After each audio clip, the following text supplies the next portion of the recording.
Dans cette vidéo, tu vas découvrir les 10 meilleures routines à adapter dans ta matinée avant de partir travailler. Bonjour et bienvenue dans les Secrets de Chronos. Je suis Thierry, coach en performance, gestion du temps et organisation.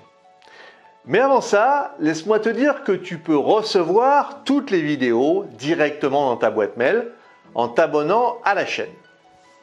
J'ai connu des élèves qui commençaient leur journée directement après s'être levés et qui ne levaient pas le nez de leur guidon jusqu'au soir. Le souci, c'est qu'ils n'arrivaient pour aucun moment à avoir du temps pour eux. Résultat, beaucoup de frustration, la sensation de passer à côté de sa vie, d'appartenir à l'agenda des autres, ni plus ni moins. Le stress les avait envahis et la peur d'être toujours en retard sur les projets, les dossiers, ne jamais avoir du temps pour soi. Alors, selon le bon principe de se payer en premier, je les ai aiguillés vers une routine matinale qui leur a permis de se faire passer en premier, se lever du bon pied et pourquoi pas mettre un réveil 1 heure plus tôt pour enfin s'occuper de soi. Pourquoi, vas-tu me demander? Eh bien, pour avancer dans ton développement personnel, pour augmenter ta vitalité et ta motivation, pour avoir une énergie optimisée, pour avoir plus de productivité, pour ne plus procrastiner, pour mieux t'organiser, pour définir une mission de vie. Les avantages sont vraiment déterminants pour améliorer sa vie, obtenir plus de temps libre. Voici donc 10 ateliers qui vont faire une vraie différence. En 1. Le silence.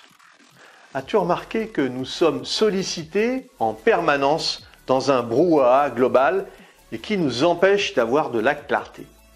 Réseaux sociaux, notifications, alertes, emails, publicités, mais aussi nos proches.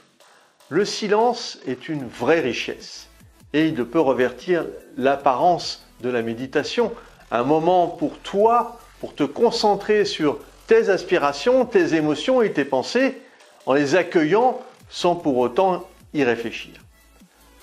Se laisser 10 minutes uniquement avec soi, pour soi, c'est ce qui fait la différence. Et crois-moi, tu attendras ce moment avec impatience. L'idéal est de le planifier juste après s'être levé, quand la maison est encore endormie. Deuxièmement, les affirmations. Selon la bonne vieille méthode Coué, quand on répète tous les jours un certain nombre d'affirmations, eh bien on finit par les faire siennes et on se les approprie naturellement. Qu'est-ce que j'entends par affirmation? Il s'agit de mantras, de phrases du type « Je suis 100% responsable de ce qu'il y a dans mon emploi du temps, je peux maîtriser mon emploi du temps » ou « La discipline est la clé de ma liberté, elle garantit mon succès » ou bien encore « Seul celui qui abandonne peut échouer ». Tu l'as bien compris, il s'agit de progresser sur le terrain de l'efficacité et sur le fait de ne rien lâcher. Troisièmement, la visualisation. Cette méthode est très efficace pour qui veut réussir tous ses projets. Elle est basée sur le fait que notre cerveau ne fait pas la différence entre ce qu'il visualise et ce qui est réel. Et c'est en quelque sorte une reprogrammation de son cerveau pour le mener à un projet générateur de réussite. Le but est de penser et de voir une situation future dans 3 ou 5 ans, situation qui traduit ta réussite et tu vas faire attention à l'endroit où tu te trouves, quelles sont les odeurs, quelles sont les personnes qui t'entourent, tous les détails sont importants. Quelles sont les couleurs qui t'entourent, quel temps fait-il, etc., etc. En 4, les exercices physiques. Les bases de l'énergie sont l'alimentation, le sommeil et le sport. Nous abordons la troisième composante nécessaire à se sentir bien dans son corps pour tout le reste de la journée. Attention, il n'est pas nécessaire de faire 10 km ou 1 heure de salle. 10 minutes suffisent. et c'est uniquement pour mettre son corps en action avec des étirements, des jumping jacks, des push-ups, s'asseoir le long d'un mur, des crunchs, des squats, faire la planche, des pompes. Voilà. En 5, une bonne douche. Ah oui, l'idéal est de la prendre froide, mais ce n'est pas toujours facile. Une douche froide prise au réveil permet de tonifier votre peau et de stimuler votre circulation sanguine. Elle est dynamisante et vous met en forme pour affronter la journée. Après le sport, c'est pour la récupération musculaire que la douche froide est intéressante. La douche froide a aussi une incidence directe sur votre esprit. D'abord, assez logiquement, la douche froide, dans l'heure qui suit le réveil, crée une vraie coupure avec la nuit. Cela a un effet dynamisant pour le reste de la journée. Et puis, un passage dans le dressing pour trouver la tenue idéale pour une belle journée.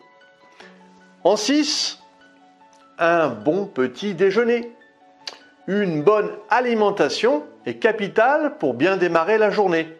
Beaucoup d'entre nous partent le ventre, vous savez, à jeun, et ne déjeunent pas le matin, par manque de temps ou puis d'appétit. Pourtant, ce premier repas de la journée devrait apporter toute l'énergie nécessaire pour passer une bonne matinée. Un petit déjeuner équilibré comprendra donc une boisson sans sucre, café, thé, etc. Un aliment en protéines, un fruit également, ça peut être un kiwi, un abricot, une banane, et puis une orange qu'il faut privilégier en fruits et pas en jus. Voilà, et puis pour vos tartines, pensez par exemple à la margarine enrichie en oméga 3 ou pour les confitures allégées en sucre. En 7, une plage de lecture. Quand on se plonge dans un livre, cela décuple nos idées, notre imagination. Et nous avons réellement besoin pour attaquer correctement la journée et puis pour préserver notre libre arbitre. Toutes les lectures sont bonnes, mais je privilégie les ouvrages qui parlent de développement personnel. Songe que si tu lis tous les jours 10 minutes, à la fin de l'année, tu auras lu 12 livres de 200 pages. Alors ça vaut le coup, vraiment le coup. C'est la régularité qui te permettra d'atteindre ton objectif. En 8, un journal intime et personnel. Il permet de se souvenir des belles choses qui te sont arrivées, de la gratitude que tu peux éprouver vis-à-vis de la vie, vis-à-vis des événements quotidiens. Cela permet aussi de prendre de la distance avec les événements, de dédramatiser et puis parfois de faire retomber la pression. De plus, certaines études ont montré qu'écrire à propos de ses émotions, de ses sentiments, peut diminuer le stress et améliorer notre bien-être, voire même notre santé. En 9, reprendre le compte-rendu de la précédente journée. En quittant ton job la veille, tu as dû débriefer la journée et le but est de reprendre la tête froide tous les commentaires et les actions supplémentaires que tu n'avais pas prévues et qui sont intervenus dans la journée de la veille. En procédant ainsi, tu identifies des actions prioritaires et puis d'autres qui le sont moins. Ton organisation va s'améliorer en prenant en compte ces tâches à replanifier en fonction de l'urgence. Et enfin, en 10, vérifier le planning de ta journée. Il est très important de connaître le rythme que va suivre ta journée et puis les enchaînements des rendez-vous. Tout doit être bien huilé et bien calé. Et les rendez-vous sont confirmés la veille. Les blocs horaires installés, les temps de transport optimisés avec des audios ou des vidéos.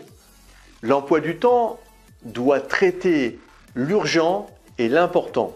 et se garder des plages horaires inoccupées pour insérer les tâches complémentaires sans stress. Aide-toi d'un planificateur de journée dans lequel tu notes 3 objectifs personnels et 3 objectifs professionnels, mais pas plus. Voilà.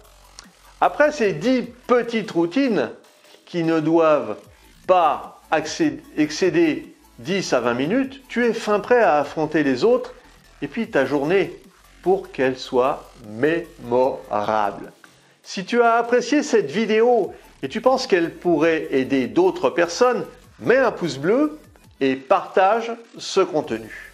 Pour te focaliser sur tes actions, il est nécessaire de prendre du recul. C'est ce que je te propose de mettre en place avec toi en t'offrant un coaching d'une demi-heure. Tu as le lien dans la description.